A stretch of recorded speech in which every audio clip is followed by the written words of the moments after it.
Les voy a compartir por aquí el PDF de los ejercicios. Voy a ir resaltando de pronto los que ya miramos, ¿cierto? Entonces, este ya lo miramos la vez pasada. Ya no. Este también lo miramos. Este principio del palomar ya lo miramos. Este también lo discutimos la clase pasada.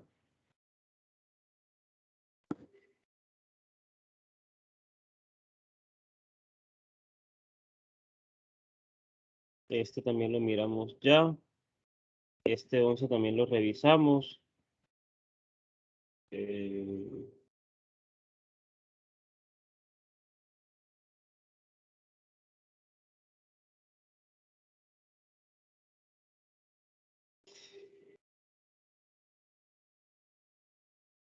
Listo. Yo creo que esos son todos los que hemos mirado.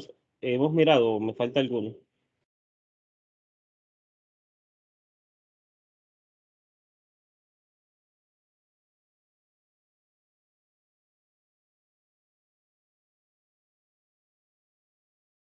Profe, son esos, yo también tengo esos en la lista. Bueno, cuénteme de los que, por ejemplo, del primero, ¿alguien trabajó el primer ejercicio?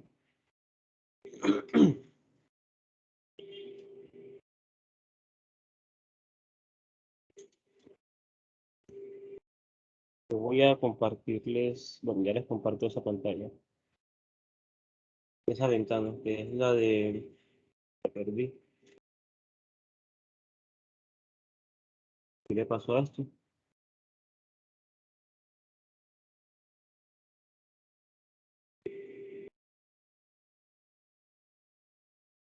Dame un segundo porque esto se congeló. A ver, ya les comparto nuevamente. Listo.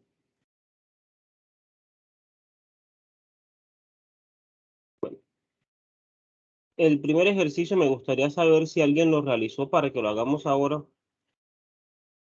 ¿Alguien trabajó ese ejercicio?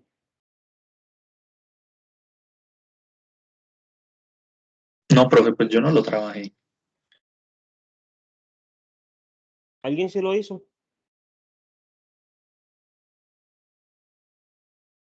Vamos a hacerlo a ver. Tengo la pantalla así.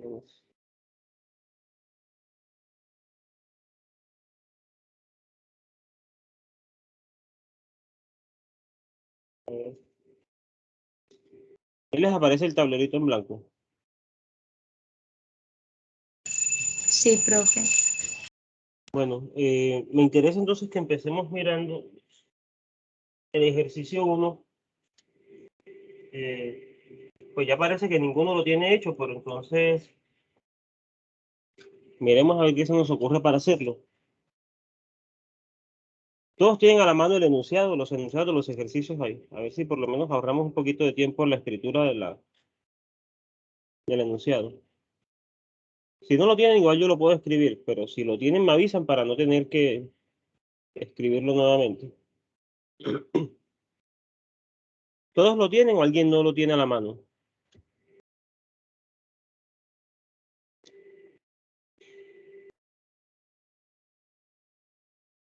Bueno, asumiré entonces que todo el mundo lo tiene. Entonces, básicamente lo que tengo es una colección finita de conjuntos finitos.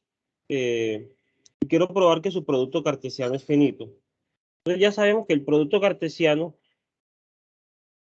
desde i igual 1 hasta n, pues siendo rigurosos en la definición, estas cosas son las funciones que van de n más 1, pues del conjunto de índices, que en este caso sería, por simplicidad en la notación, voy a empezar en 0. Desde 0 hasta n menos 1. Esto es indiferente, porque realmente si la pongo desde 0 hasta n menos 1, lo que estoy poniendo son n cosas. Es simplemente para aquí no tener que escribir como que el conjunto, sino decir simplemente desde n. Hasta la unión de los a sub i, y esto con i en n.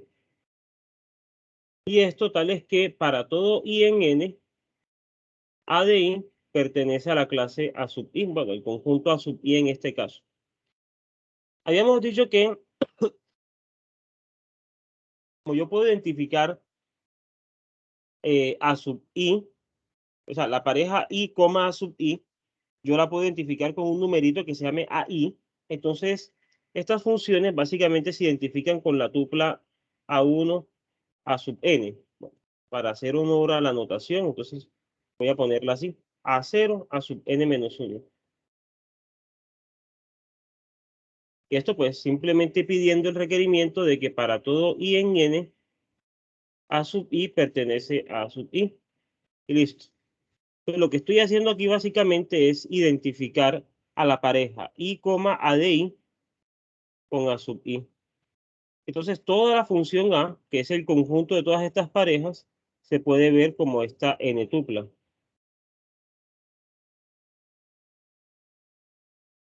¿Sí? Entonces, yo quiero probar que hay una cantidad finita de estas n tuplas. ¿Cómo creen que podemos probar eso?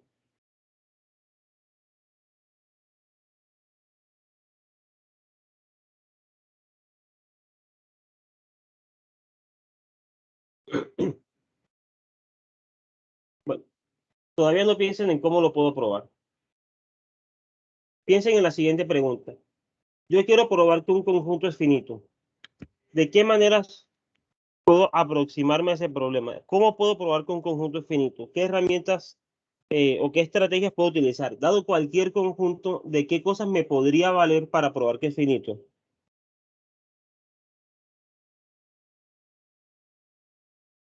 Profe, de pronto establecer algún conjunto disyunto y armar una unión o algo, ¿no?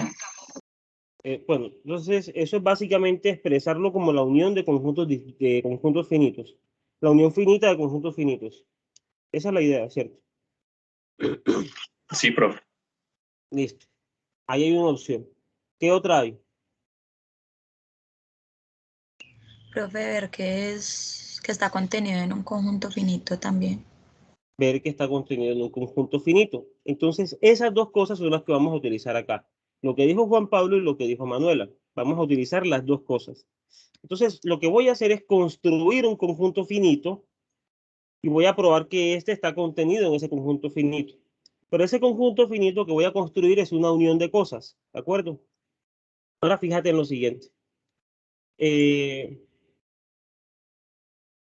Vamos a empezar a imaginar más o menos cuál es el conjunto que tengo que construir. Entonces considera A, pues que va a ser una n tupla, un elemento de este producto de los A sub I.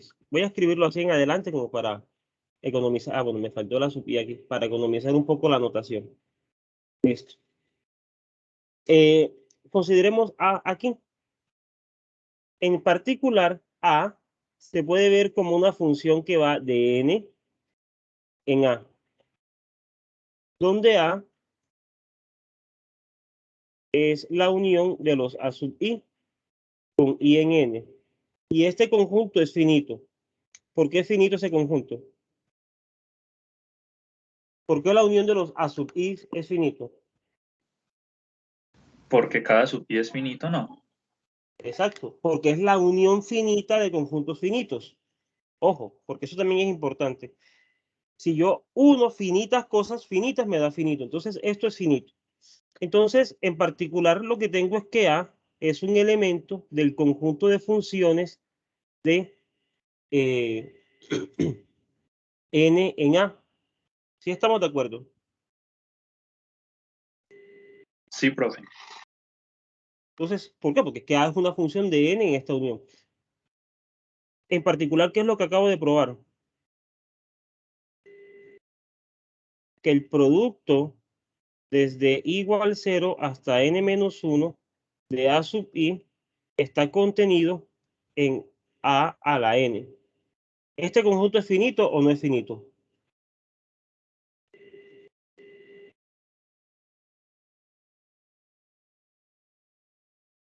Sí, profe, es finito. Listo, entonces como esta cosa es finita, porque ya lo probamos la vez pasada, y esto es un subconjunto de un conjunto finito, pues él también es finito.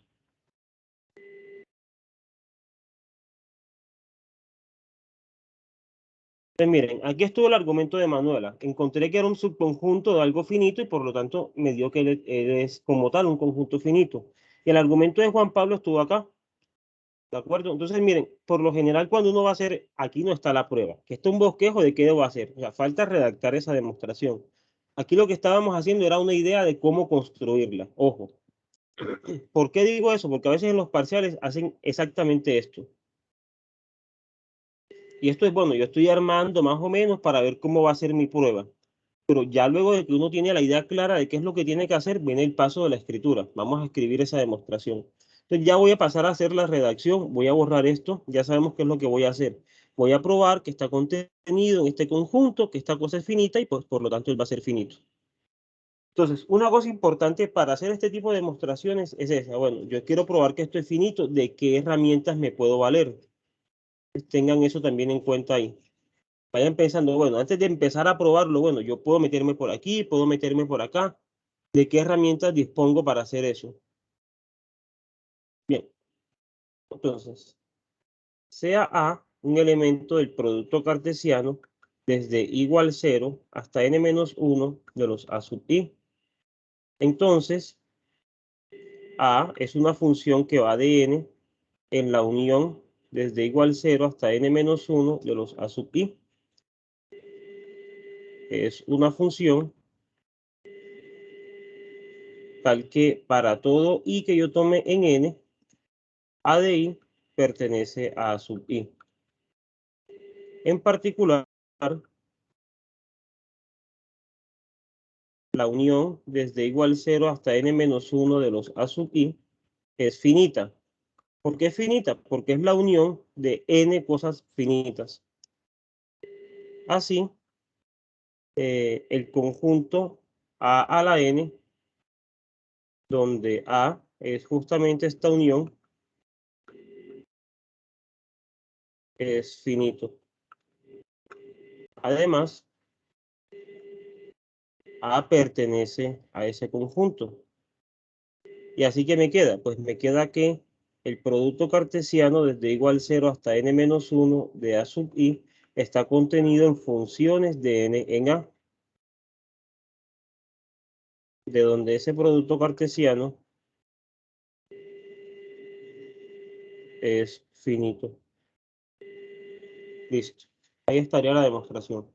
Ojo, a ustedes se les pueden ocurrir 1000 demostraciones más de cómo hacer esto. Por ejemplo, alguien puede decir, vea, yo voy a construir un número natural n que tiene esta propiedad y que es equipotente a esto. Eso se puede hacer también. Pero pues a mí se me ocurre hacer esta prueba, me parece que es muy sencilla. No sé qué piensen ustedes. Si de pronto tengan otra demostración en mente. Profe, al fin y al cabo lo que se necesita también es practicidad, ¿no? Exacto, eso es cierto.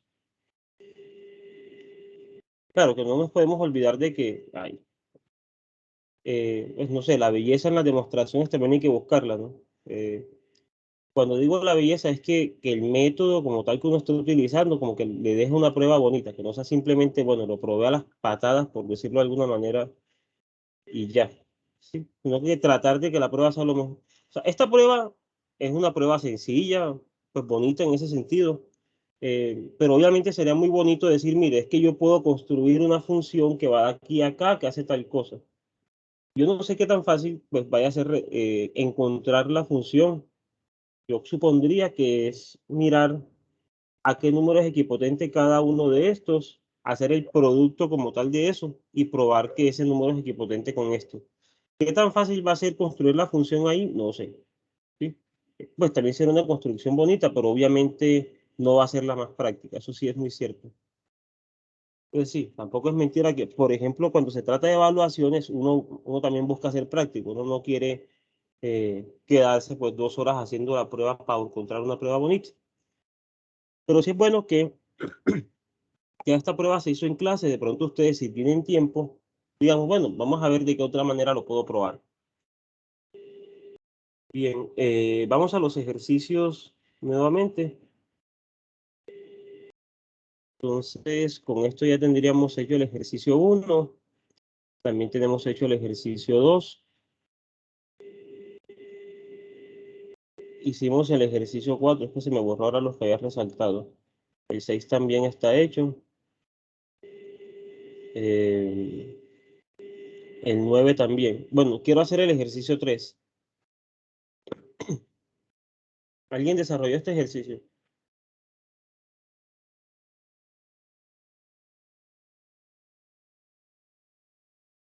Profe, yo lo pensé, pero no muy a profundidad. Bueno, vamos a hacer el 3. Vamos a hacer el 3 y... Ah, bueno, y este también lo hicimos, ¿cierto? Hicimos el 11.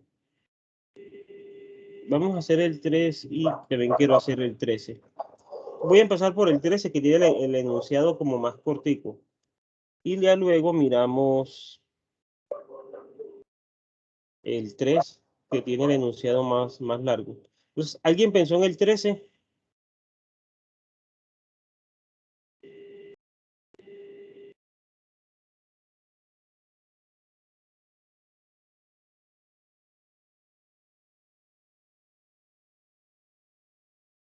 Para el ejercicio 13 me dicen, vea, yo quiero probar que el conjunto de todos los subconjuntos finitos de omega es numerable.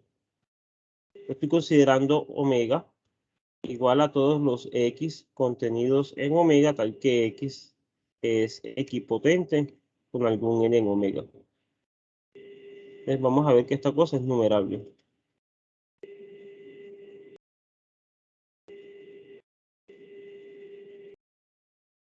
¿Cómo podemos hacer eso?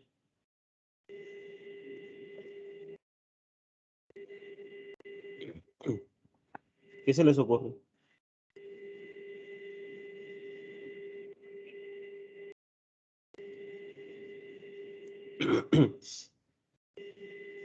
Profe, esa cosa no es subconjunto propio directamente de omega. No. O Entonces, no sea, sé. este x. Pues el omega. No, esto está contenido en partes de omega. Pero esto no es numerable.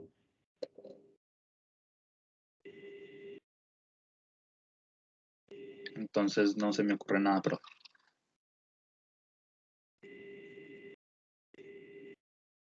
A ver.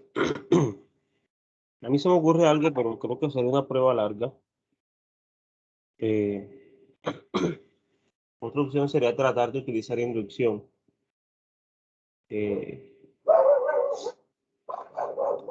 Porque miren, digámoslo por inducción sobre n. Entonces pongámoslo así.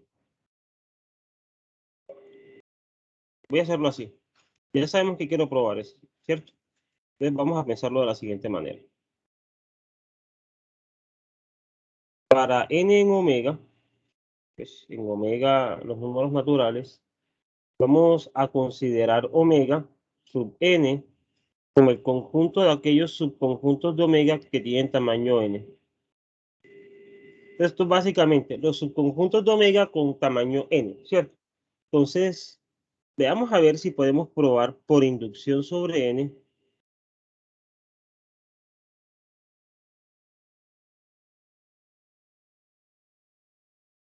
que omega sub n es finito, perdón, numerable,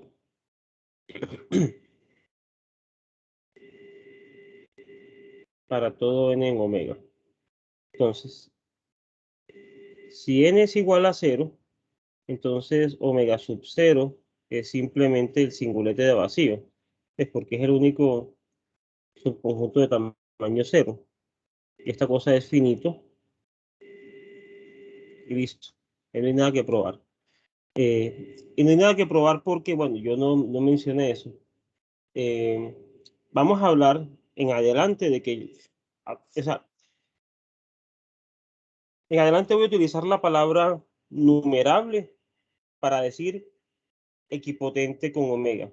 Sin embargo, para este tipo de propiedades, los conjuntos finitos voy a suponer que tienen esa condición también. ¿Sí me hago entender? Bueno, de hecho, si quieren, hagámoslo así. Para evitar ambigüedades, en adelante contable significa finito o numerable. Innumerable es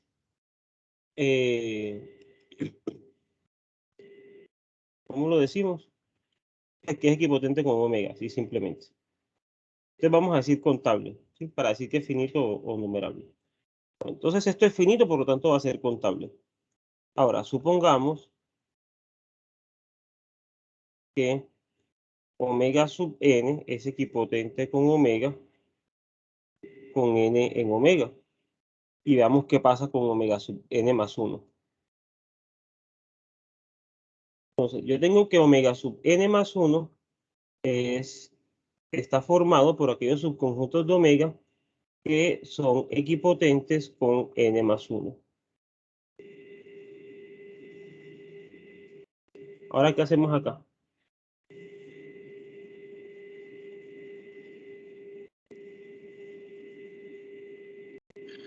Profe, pues coger un X en el conjunto y ese X sería equipotente a n unido el singulete de n. Y de pronto empezar a trabajar como por ahí, ¿no? Creo, sí.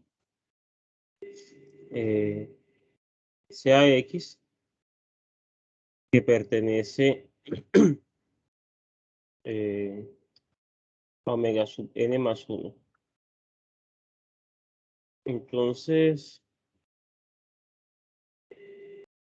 ¿hay algún xn en omega sub n tal que x es igual a xn unido al singulete de a sub n, digámoslo así? De a sub, sí, de a sub n. El tema es que eso pueden ser muchas escogencias.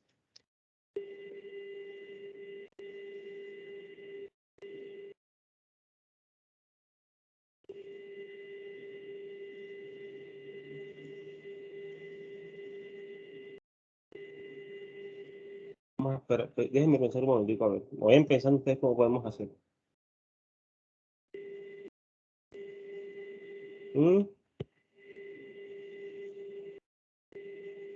Pero podríamos hacer una cosa, no, pero es que de todas maneras el mínimo pueden ser muchos. Déjenme pensar, a ver.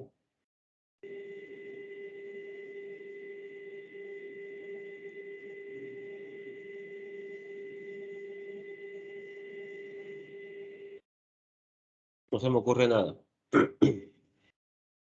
Por inducción lo hago como difícil.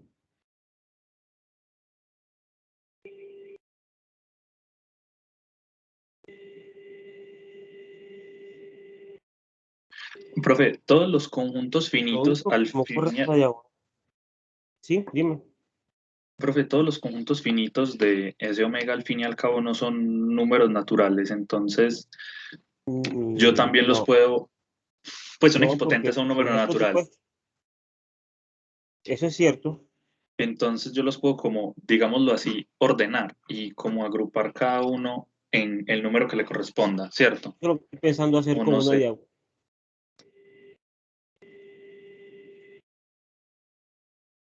O sea, como decirlo así, mira. Aquí tengo los singuletes. Entonces, aquí hay una biyección clara con omega que es esta, ¿cierto?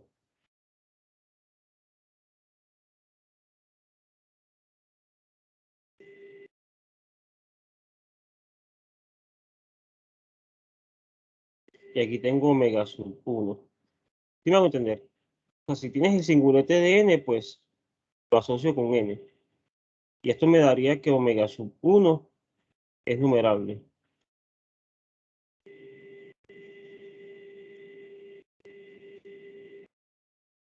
Ahora, si pienso en los dobletes, tendría los dobletes que incluyen al 0.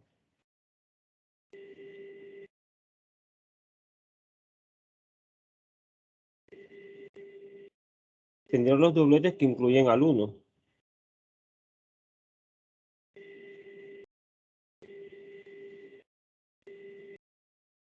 Y así sucesivamente, digamos, el doblete de k.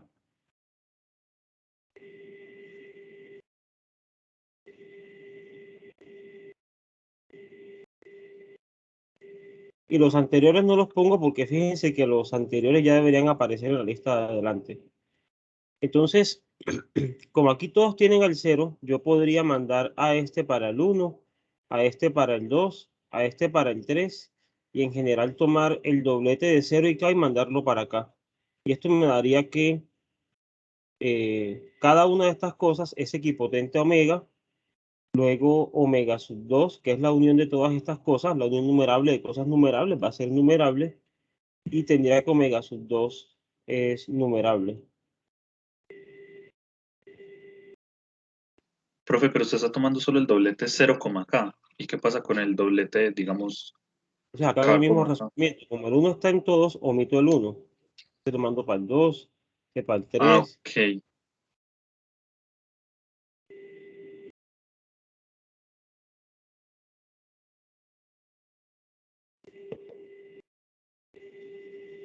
Y fíjate que podría hacerlo incluso mejor. Si tengo la clase de dobletes, ya se me ocurrió una función para aquí. Mira, yo creo que esta prueba se hace innecesariamente larga, pero podría ser incluso una prueba muy bonita. Vamos a verla. Mira, tomemos omega sub 1, omega sub n, como lo habíamos hecho hace un momento. Estos son los X que están contenidos en omega y que son equipotentes con n. Y esto para cada n en omega. Entonces, el omega que me están pidiendo estudiar es justamente la unión para n en omega de omega sub n, ¿cierto? Pues si yo pruebo que cada uno de estos es numerable, entonces la unión numerable de cosas es numerable. La unión numerable de cosas numerables es numerable y me quedaría que todo este señor es numerable, ¿cierto? Listo. Entonces sería algo de ese estilo. Veamos que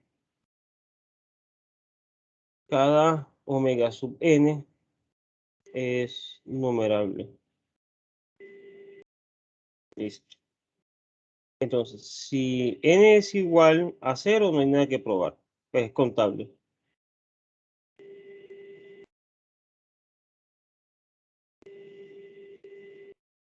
Si n es igual a 1, omega sub 1 son justamente los singuletes. Y yo puedo encontrar una función biyectiva de aquí en omega, que lo que hago es el singulete de x lo manda en el mismo, pues en el elemento del singulete.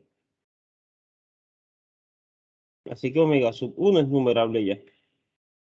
La pregunta es qué pasa con omega sub 2. Omega sub 2 se puede expresar como la unión para acá en omega de los conjuntos formados por K, K más 1. A ver.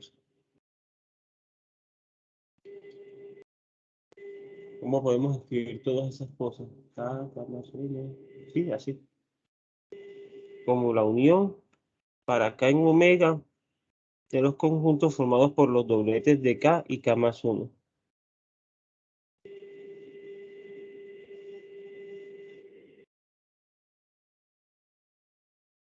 De K y K más J. Y esto donde J está en omega. Así creo que es la manera de escribirlo bien, ¿cierto?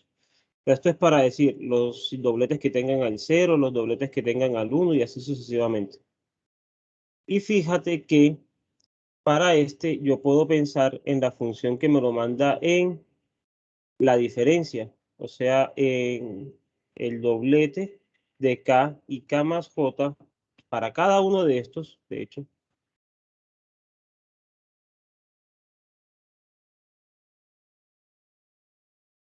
Para cada K en omega, yo puedo pensar en este conjunto.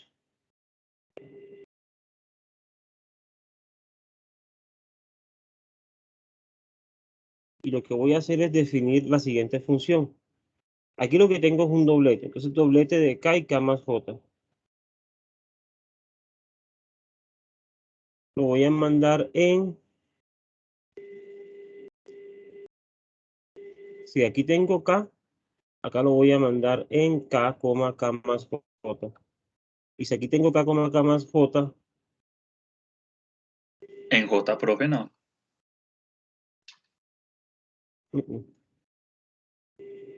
Creo que debería ser J, porque el K está fijo. J. Ah, sí, porque es que este K está fijo. El que cambia es el J. Y la asignación, miren que es biyectiva. Entonces, de aquí saldría que omega es equipotente con cada cosita de estas. Y como esto es la unión numerable de cosas numerables, pues me va a dar que es numerable. Y así es equipotente con 2.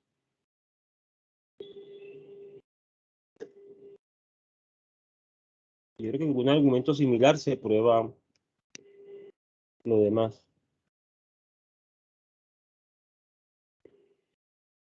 El problema es que me parece que la prueba sería muy larga. Pues sería un argumento recursivo, pero a ver qué otra manera podría haber. O sea, esta prueba funciona. Miren que funciona perfectamente este argumento. Lo que pasa es que me parece que es muy largo. Porque miren que yo lo pruebo aquí para 0, lo pruebo para 2, y en general uno se da cuenta de que este argumento lo puede hacer para omega sub 3 y así sucesivamente. Entonces, en general, lo que le queda es que omega es equipotente con omega sub n para todo n en omega. Y eso lo que implica es que omega es equipotente con omega. Listo. Obviamente hay que ir construyendo estas funciones. Básicamente lo que hace falta aquí es decir, mire, cuando tengo la función para acá, construir cómo debería ser para acá más 1. Pero eso es básicamente darse cuenta de cómo extiende uno esto. Yo lo que estoy tratando de pensar es en una forma directa sin recurrir a esa construcción. ¿Qué se les ocurre a ustedes?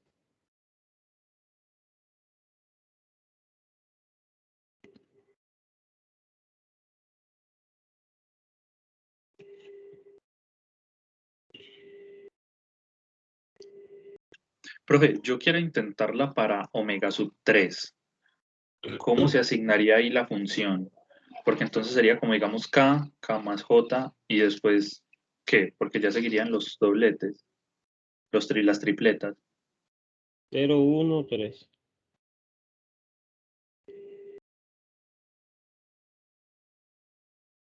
Y de hecho creo que no, espérate, que esto debería ser entonces,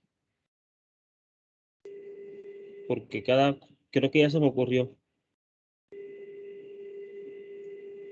porque cada conjunto tiene una función característica. Que será como descomponerlo de esa manera, con las funciones características, podría ser una opción. Pero bueno, siguiendo la filosofía de esta prueba, ya miramos la otra que se me ocurrió ahora. Yo creo que la opción sería, aquí tienes que pensar de a dos en dos, los que tienen al 0 y al 1. Entonces todos los pongo en la primera fila. Ahora vienen los que tienen al 0 y al 2. Y así.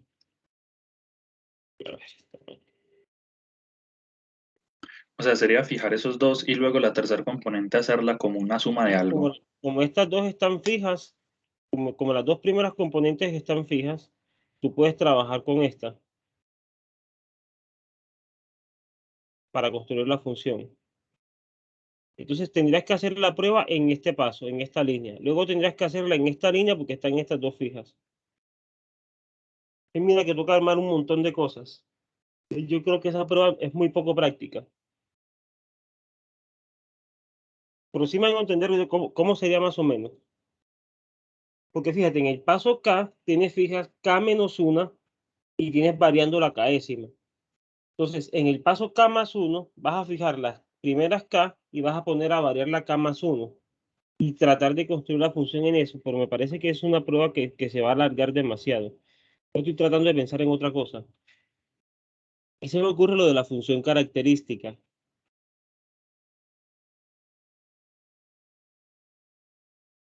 A ver, yo sé que el conjunto potencia de B es equipotente con 2 a la B, ¿cierto?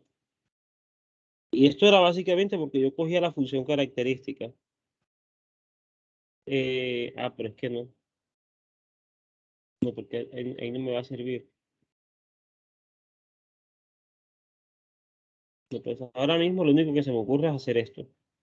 Yo no veo de otro.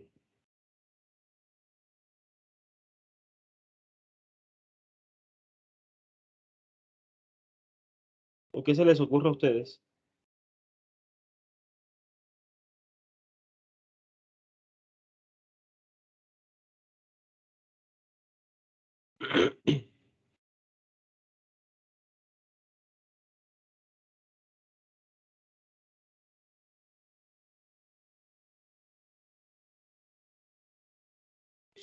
¿O qué tal hacer algo así?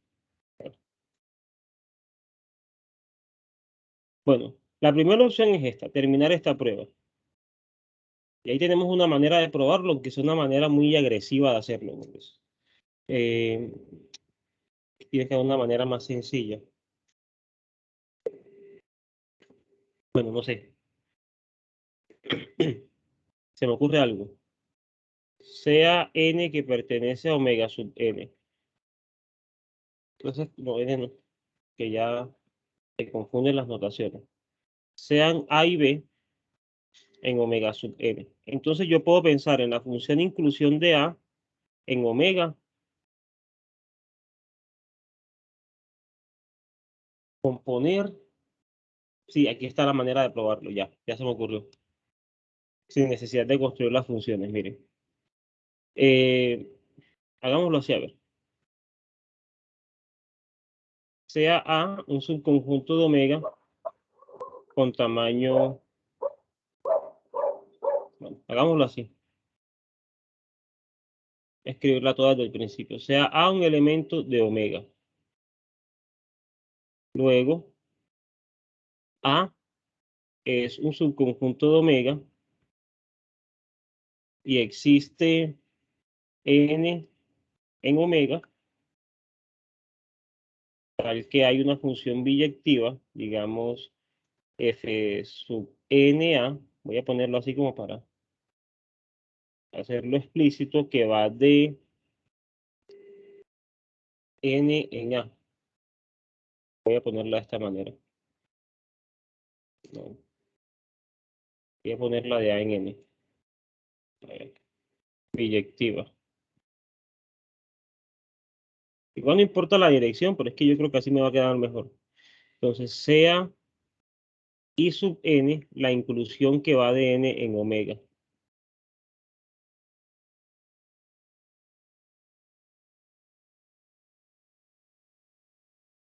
Entonces,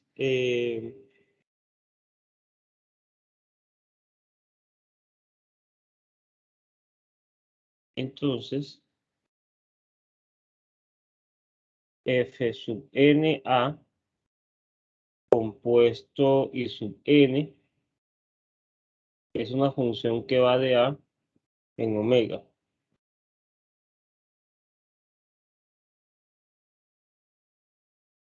Es función inyectiva. Es inyectiva porque la compuesta de dos funciones inyectivas que son la inclusión y esta función biyectiva que tomé por hipótesis. Esto es f sub n a compuesto I sub n pertenece a funciones de a en omega. Entonces, Profe, ¿sí? la composición ahí no sería al contrario. El primero actúa... Sí, para que cuadren los dominios, no. Sí, están al revés. Profe, ¿y esa función inclusión cuál es? Yo no la recuerdo. ¿Qué te digo? La inclusión es la función que, pues cuando tienes b contenido en a en general, la inclusión de b en a es la función que va de b en a que a x lo manda en x. O sea, piensa por ejemplo en esto.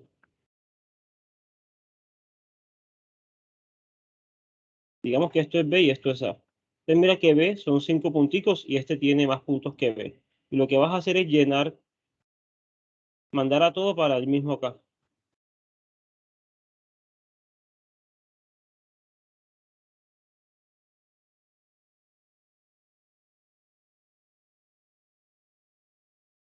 ¿Sí? Eso es inyectivo por definición. O sea, es la restricción de la función identidad. Exacto. Puedes pensarlo así. Es la identidad de A restringida a B. Ah, listo, profe, ahora sí, gracias. ¿Listo? Bueno, yo tengo la sospecha de que yo puedo coger omega sub n y omega, a ver,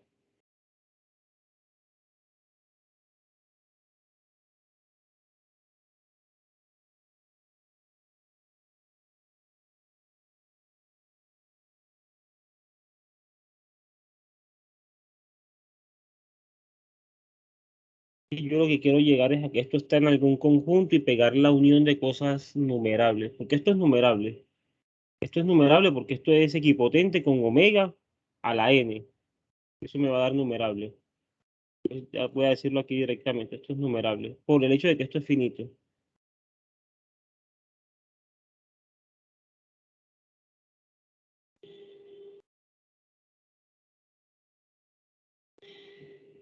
Ahora, ¿qué es lo que está haciendo esta función? De hecho, yo creo que esto ni siquiera va a hacer falta.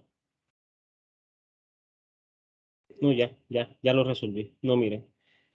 Esto está bien, pero ni siquiera hace falta, porque fíjense, si f es una función de a en n, también es función de a en omega, ¿cierto? Solamente que ya no va a ser biyectiva. Y ya.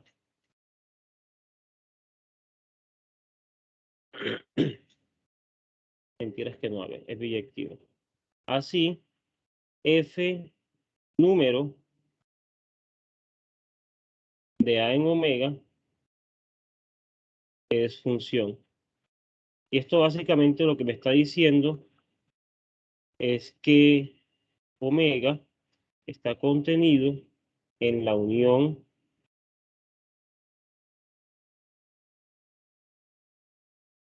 nada.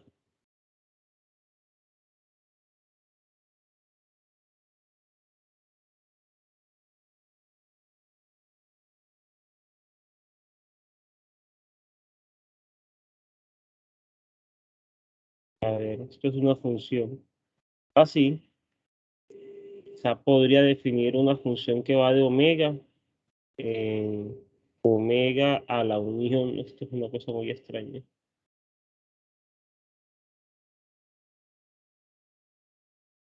No, parece que nos va a tocar terminar la otra prueba, porque yo por acá no le doy camino.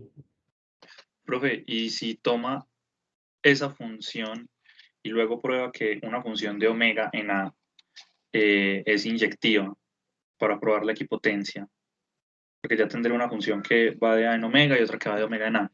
Luego entonces sería en equipotente. Ah, no, mentiras. Pero eso genera una contradicción. No, esto no da.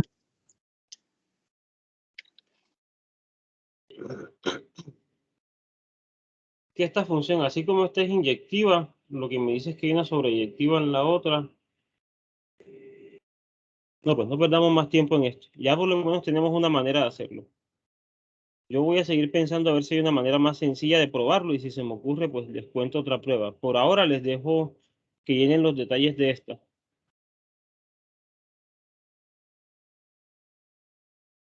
Profe, ¿podría hacer un repaso de esa demostración? Es que la verdad no la entendí muy bien cuando la hizo. Bueno, mira, yo sé, voy a definir así. Omega sub n van a ser los subconjuntos de omega que son equipotentes con n. Entonces, como estoy tomando todos los finitos, omega sería la unión de todas estas cosas, ¿cierto?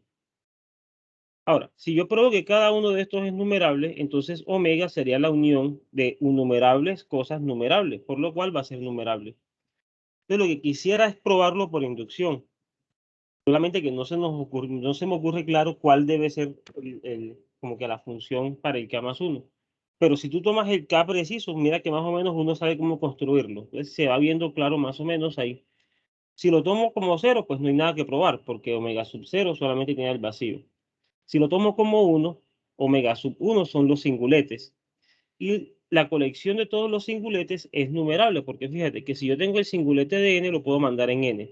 Y esto me da una función biyectiva. O sea que omega sub 1 es numerable. Digamos que ya el paso base está probado. para 2, entonces lo que tengo son los dobletes. Ahora, los dobletes yo los puedo descomponer como el doblete de K y K más 1. Y de hecho, pensándolo bien, eso es mentira, porque ahora que lo pienso, por ejemplo, el doblete de 100 y 105 nunca va a aparecer, ¿o sí? No, mentiras que sí, sí parece, sí, sí. No va a ser como el doblete de K y K más 1, sino K más J. De K y K más J. Tal que J es un número natural. Entonces, esto, ojo, para cada K tienes un conjunto distinto acá. Pero entonces digamos que yo fijé mi K. Aquí el K está fijo.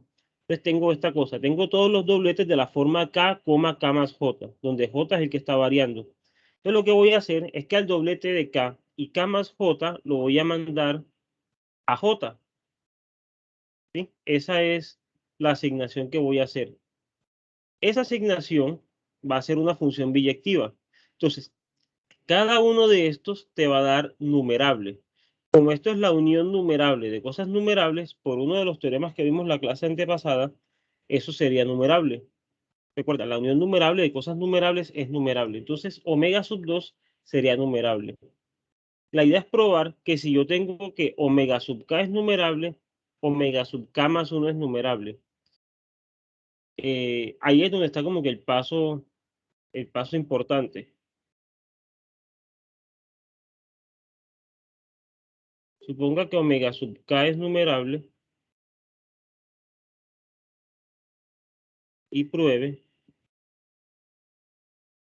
que omega sub k más 1 también lo es. Una buena forma podría ser tratar de expresar a omega sub k como la unión numerable de cosas numerables basado en esto. No sé realmente. Obviamente hay que pensarlo un rato, pero yo no creo que sea tan difícil. Lo que puede que sí les salga es un poquito largo. Si se meten por el camino de formar una función, probablemente sea un trabajo largo. La otra será tratar de expresar esto como unión de ciertas cosas que tengan que ver con esto. No sé. Pero yo tengo la impresión de que debe haber una manera más sencilla y eso es lo que voy a tratar de pensar ahorita luego. Lo que no quiero es como que dedicarme tanto a dar varias pruebas del mismo ejercicio para que alcancemos a hacer otros. ¿Alguna pregunta? No, profe, ya está más clara, gracias. Bueno, les voy a compartir de nuevo la lista de ejercicios. Bueno, ya hicimos entonces el 13. Me interesa que revisemos este 15. Llenar los detalles de la siguiente prueba de que R no es numerable. Entonces, fíjense. Bueno, obviamente no vamos a probar ciertas cosas, pero sí me interesa que lo discutamos. Entonces, lo primero que me dicen es, vea, yo tengo una función que es tangente de pi por x menos pi medios. Y ella es biyectiva entre r y 0,1. Entonces, lo primero que hay que probar es eso. Esa tangente es biyectiva ahí. Que la tangente de pi por x menos pi medios es biyectiva entre 0,1 y r. ¿Qué más hay que probar ahí? Bueno, por lo tanto, pues R va a ser equipotente con 0,1. Eso es cierto porque tendrá mi función biyectiva. Luego basta mostrar que 0,1 no es numerable. Eso es cierto, pues, porque si 0,1 fuera numerable, por transitividad de la equipotencia, omega también sería equipotente con R y R sería numerable. Entonces, si yo pruebo que R no es numerable, perdón, que 0,1 no es numerable, R tampoco va a ser numerable porque ya tengo esto de aquí. Bien. Razonemos por contradicción. Suponga que yo tengo una numeración de 0,1, es decir, supongamos que esto sí es numerable. Esto es, suponga que hay una función R de omega en 0,1 biyectiva. Entonces yo a cada i aquí le puedo asignar un elemento aquí, R sub i. Entonces me voy a quedar con las imágenes. Todos los elementos de acá son la R de algún elemento en omega. Por lo tanto, esto se puede expresar como R1, R2, R3, etc. Entonces, lo puedo enumerar de alguna forma de estas. Expresemos cada uno de esos números en su forma decimal. 0, donde cada una de estas cositas, R y J, es un dígito entre 0 y 9. Así las cosas, pues yo lo que tengo es una lista de este estilo. Y estos son todos los elementos en 0,1. Ojo, bajo el supuesto de que es numerable. Bien. Así las cosas, tomemos a S de esta manera, donde S1 es distinto de R11. Es decir, voy a tomar S1 como algún número que esté en esta fila, pero que no sea este. Voy a tomar S2, algún número en esta fila que no sea este. Voy a tomar S3 aquí, pero que no sea este. Y S4 aquí, pero que no sea este. ¿A quién puedo tomar? Pues tomo una diagonal. Este es S1, este es S2, este es S3 y así. Listo. En ese sentido, ¿qué pasa? Considera el número S igual a 0, S1, S2, S3, Pues esto es un número que pertenece al 0,1, es lo que me están diciendo acá. Es decir, como es un número que pertenece al 0,1, al intervalo 0,1, y todos los números de ese intervalo están enlistados aquí, él tiene que ser algún R sub n. Ahora, ¿qué es lo que pasa? Que cuando yo hice la escogencia de esta S, yo lo escogí de manera que S sub n no fuera igual a Rn, n. Y eso es absurdo.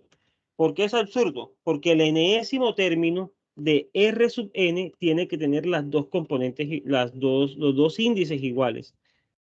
Pero S sub n no puede ser igual a uno de estos, porque la construcción no la hice así. ¿De dónde viene la contradicción? De que yo supuse que existía esta numeración. Por lo tanto, esta numeración no puede existir. Bien, entonces eso me daría, o eso me prueba que los reales no son, perdón, que el 0,1 no es numerable. Y en particular, como el 0,1 es equipotente con R, pues R tampoco puede ser numerable. ¿Qué es lo que falta probar acá? Que esta función es biyectiva entre estos dos. ¿De acuerdo? Eso es lo que les queda a ustedes. Probar eso, probar que esa función no puede ser biyectiva, que esa función es biyectiva, perdón. La prueba que hace falta es esa. ¿Alguna pregunta?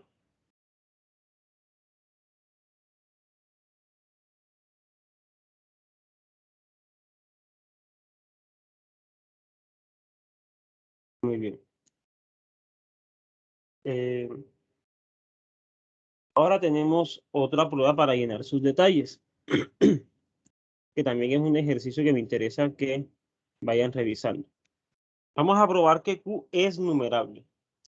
Ahora, lo que vamos a hacer es agrupar todos los números racionales positivos en clases A sub 1, A sub 2, A sub 3, etc., donde la clase A sub I está formada por aquellas fracciones tal que la suma de numerador y denominador me da I. Ahora, eso siempre lo puedo hacer, puesto que en numerador y denominador tengo un número entero positivo, siempre los puedo escoger así. Y en ese sentido, la suma de enteros positivos da un entero positivo. Así que esta asignación se puede hacer perfectamente. Bueno, ahora vamos a definir una relación de orden. Yo voy a decir, vea, tome dos elementos en la misma clase. Voy a decir que NM es menor o igual que V si N es menor que U. Entonces, esto es un orden total. En otras palabras, bueno, esta es la primera cosita que hay que probar. Probar que esta relación en efecto es un orden total. Ahora vamos a eliminar las fracciones que no están en su mínimo de expresión. O sea, quite lo que esté redundante ahí. Eso me da una numeración de Q. Ahora, ¿qué es lo que acabamos de probar? Pues acabamos de probar que Q más es equipotente con omega. Pero fíjese que Q menos es equipotente con Q. ¿Qué función puedo utilizar para probar eso?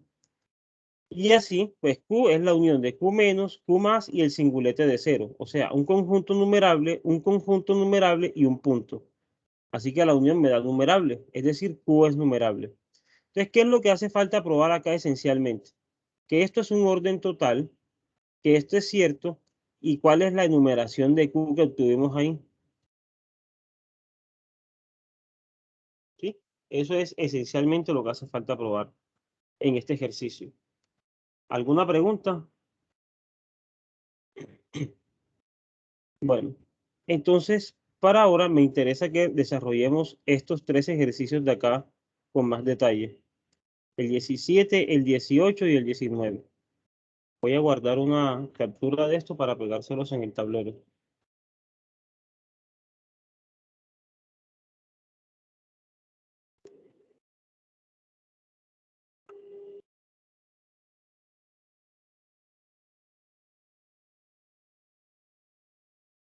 A ver, déjenme yo cierro por acá.